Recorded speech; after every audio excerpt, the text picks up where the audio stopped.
नमस्कार, मैं Satpal Chavyal, legal knowledge with SP Chavyal में आपका हार्दिक स्वागत है। आज के इस लेक्चर में हम भारतीय न्याय संहिता अध्याय 3 चैप्टर 3 जनरल एक्सेप्शंस सामान्य अपवाद की जो धारा 19 टू 22 19 से 22 तक है उसके बारे में जानेंगे। तो आइए शुरू करते हैं। Act likely to cause harm but done without criminal intent and to prevent other harm, section 19 BNS। ऐसा कार्य जिसमें कि हानि होने की संभावना है but done without criminal intent, परंतु जो बिना किसी आपराधिक नियत के किया जाए, टू प्रिवेंट अदर हार्म, किसी अन्य हानि को रोकने के लिए। तो ये जो पहले आईपीसी की सेक्शन 81 थी उसकी जगह अब सेक्शन 19 BNS बनाई गई है। Nothing is an offense merely by reason of its being done with the knowledge that it is likely to cause harm। कि कोई भी कार्य केवल इसलिए अपराध नहीं बन जाता है कि वो इस ज्ञान के साथ किया जाता है कि उससे कोई हानि होने की संभावना है। If it is done without any criminal intention to cause harm and in good faith for the purpose of preventing or avoiding other harm to person or property, यदि अगर ये बिना आपराधिक नियत के भी किसी व्यक्ति को नुकसान पहुंचाने की बिना आपराधिक नियत के गुड फेथ में किया जाता है, सद्भावना पूर्वक किया जाता है, किस नियत से, ताकि किसी अन्य जो नुकसान हो रहा है किसी व्यक्ति को या संपत्ति को उसको बचाया जा सके। सेक्शन 19 वास्तव में है क्या कि बड़ी हानि को बचाने की नियत से बिना किसी आपराधिक नियत के छोटी हानि करना। सेक्शन 19 वास्तव में ये है। तो इसमें क्या बताया गया है, कोई भी ऐसा कार्य मात्र इस कारण से अपराध नहीं बन जाता कि उसको हानि पहुंचाने की नीयत से किया गया है। यदि वह कार्य जो बिना किसी आपराधिक नियत के सद्भावना पूर्वक किसी अन्य हानि को रोकने के लिए किया जाए तो वह कार्य अपराध में। इसको एग्जाम्पल से समझते हैं। मान लीजिए समुद्र में एक कैप्टन जो है वो अपने शिप को लेके जा रहा है।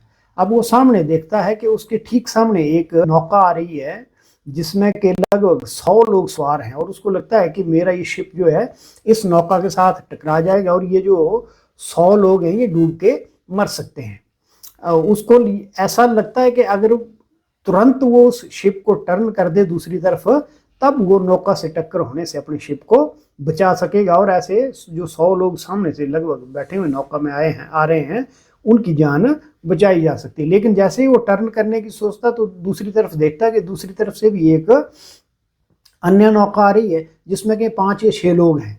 अब उसके पास एक ही ऑप्शन है कि या तो वो सीधा उस जिसमें लगभग 100 लोग सवार हैं नौका में उसके साथ अपने शिप को टकराने दे, या फिर अपने शिप को टर्न कर दे दूसरी तरफ और जो दूसरी नौका है जिसमें केवल 5 व्यक्ति सवार हैं तो वो लोग जो है कि अगर उनके साथ जो है शिप टकरा जाता है तो उनकी डूबने से मृत्यु हो सकती है। तो अगर वो बिना किसी आपराधिक नियत के उन 100 लोगों को बचाने के लिए अपने शिप को टर्न करता है और फिर उसका शिप जो है उस जो छोटी नौका है जिसमें 5 लोग बैठे हैं उसके साथ टकरा जाता है और उन 5 लोग की जो है डूबने से मृत्यु हो जाती है, तब भी ये सेक्शन 19 भारतीय न्याय संहिता बताती है कि उसके द्वारा किए गया कार्य अपराध की श्रेणी में नहीं आएगा। इसको एक और एग्जांपल से समझते हैं। मान लीजिए एक ही रो में 20 घर हैं जो एक ही लाइन में बने हुए हैं। अब एक तरफ से एक मकान में आग लग जाती है, उसकी आग जो दूसरे मकान में फैलती है, फिर तीसरे में फैलती है, फिर चौथे में फैलती है। अब लोगों को लगता है कि इस हिसाब से तो ये जो है पूरे 20 के 20 मकान जो जल के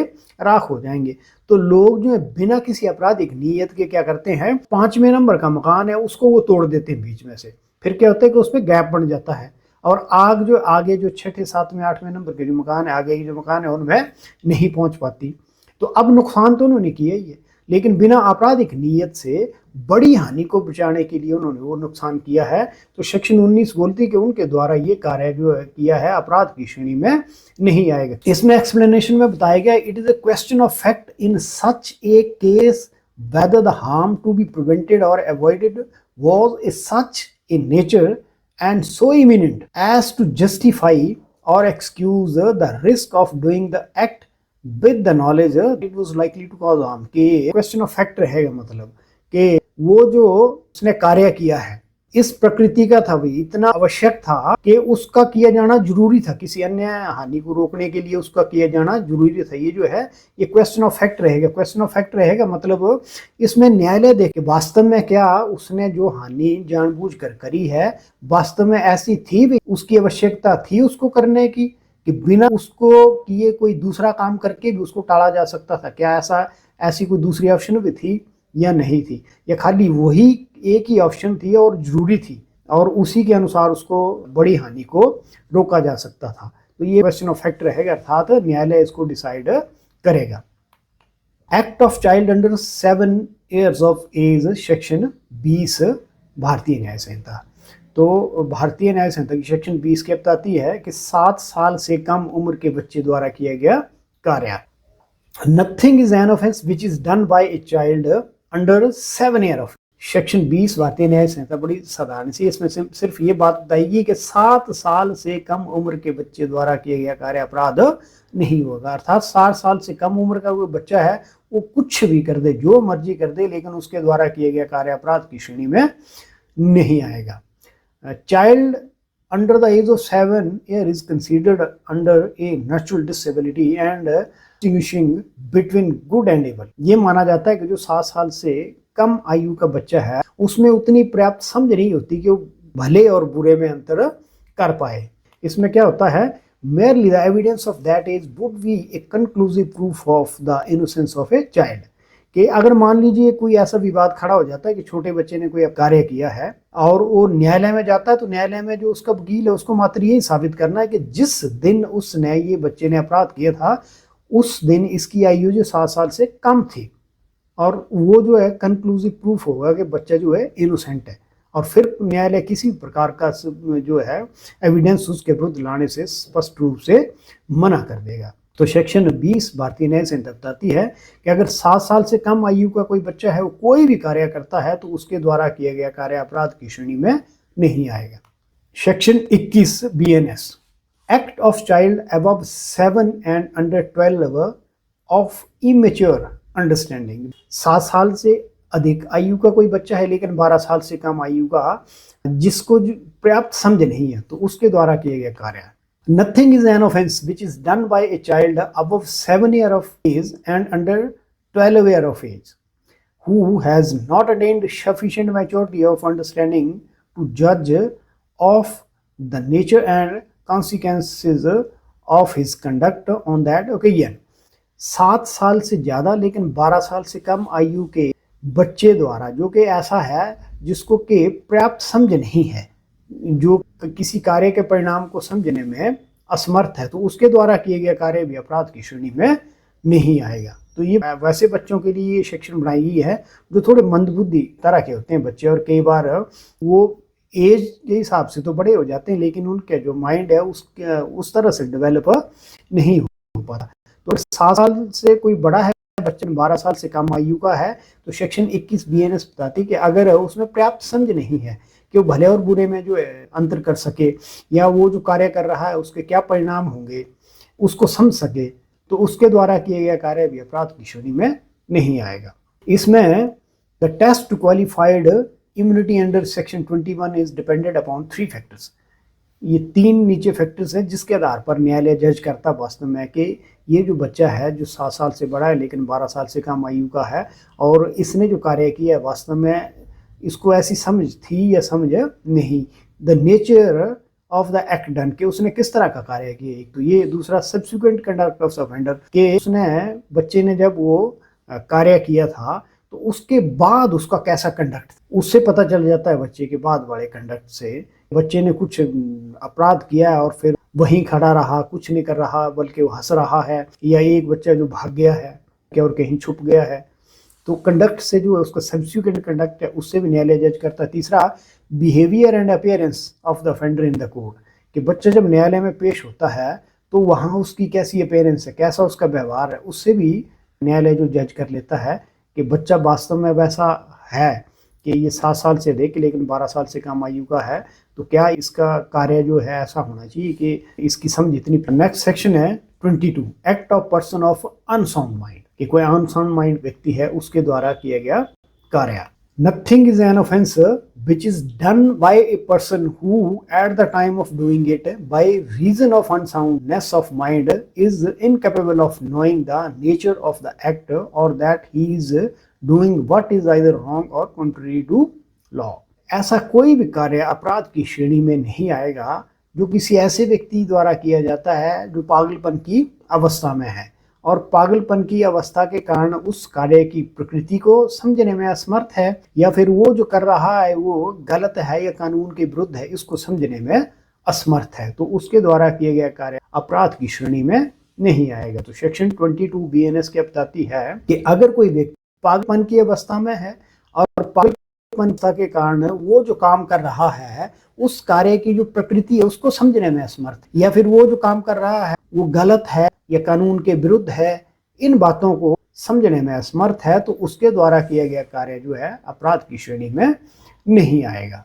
पर्सन ऑफ अनसाउंड माइंड आप मान सकते हैं ये दो तरह के हो सकते हैं। एक है ल्यूनेटिक। ये lunatic is a person who is afflicted by mental disorder only at certain periods. Lunatic कौन होता है? जिसको कुछ समय के लिए पागलपन का दौरा पड़ा, जैसे 15 दिन के लिए पागलपन का दौरा पड़ा, उसके बाद बीच में वो फिर ठीक हो जाता है, कई बार फिर वो महीना भर ठीक रहा, फिर उसको पागलपन का दौरा पड़ गया, इस तरह से उसको बोलते हैं ल्यूनेटिक। और दूसरा है मैडनेस। मैडनेस क्या? It is a permanent. जो पागल व्यक्ति है वो तो सदा के लिए ही पागल है। इसमें दो तरह की, एक मेडिकल इनसैनिटी और एक लीगल इनसैनिटी, चिकित्सीय पागलपन और कानूनी पागलपन। ये क्या है? Medical insanity and legal insanity unsound of mind are different from each other. ये दोनों एक दूसरे से अलग हैं। कैसे? Medical insanity is solely dependent on medical grounds. Medical insanity है ये जो मेडिकल ग्राउंड है उन पर ही डिपेंडेंट है। एक डॉक्टर ने बता दिया कि भी ये व्यक्ति जो है पागल है। What while legal insanity depends on the facts required to be proved in the court of law to enable the accused to be acquitted of the charge. परंतु लीगल इनसैनिटी क्या है कि आपको न्यायालय में इस बात को प्रूव करना पड़ेगा कि ये व्यक्ति जो वास्तव में पागल है और इस व्यक्ति ने जब ये कार्य किया था उस समय ये पागलपन की अवस्था में था और पागलपन की अवस्था के कारण उस कार्य के परिणाम को या वो कार्य गलत है या कानून के विरुद्ध है इसको समझने में असमर्थ था, तो वो होगी legal insanity. In order to establish legal insanity the necessary elements as provided by section 22 BNS must be proved. मतलब आपको अगर लीगल इनसैनिटी प्रूव करनी है तो सेक्शन 22 में जो एलिमेंट्स दिए गए हैं वो न्यायालय में प्रूव करने पड़ेंगे। क्या क्या एलिमेंट्स दिए गए हैं कि ये व्यक्ति जो जिस समय इसने अपराध किया उस समय पागलपन की अवस्था में था। दूसरा, पागलपन की अवस्था में होते हुए इसने इस अपराध को किया है। तीसरा, पागलपन की अवस्था के कारण ये व्यक्ति उस कार्य की प्रकृति को समझने में असमर्थ था। चौथा, पागलपन के कारण ये समझने में असमर्थ था कि ये जो काम कर रहा है वह गलत है या कानून के विरुद्ध है। तो legal insanity for the purpose of section 22 BNS means that the defense must prove that at the time of commission of crime which the accused is charged, कि डिफेंस को ये प्रूव करना पड़ेगा कि जिस अपराध का आरोप जो है अभियुक्त पर लगाया गया है because of unsoundness of mind, पागलपन के कारण he did not know the nature of his act, कि वो जो काम कर रहा है उसके प्रकृति के बारे में उसको कोई पता नहीं चल रहा था, और that he was doing what was either wrong और कॉन्ट्ररी टू लॉ, या वो जो कर रहा था वो गलत था या कानून के विरुद्ध था, ये पागलपन की अवस्था के कारण समझने में असमर्थ था। ये खाली कोई व्यक्ति पागल है मतलब डॉक्टर ने उसको सर्टिफिकेट दे दिया है यही आधार नहीं होता, लेकिन इस बात को न्यायालय में प्रूव करना पड़ेगा। तो आज के लिए इतना ही। अगर मेरा ये लेक्चर आपको पसंद आया हो तो प्लीज इसे लाइक कर दें, शेयर कर दें और मेरे चैनल को सब्सक्राइब कर दें। धन्यवाद।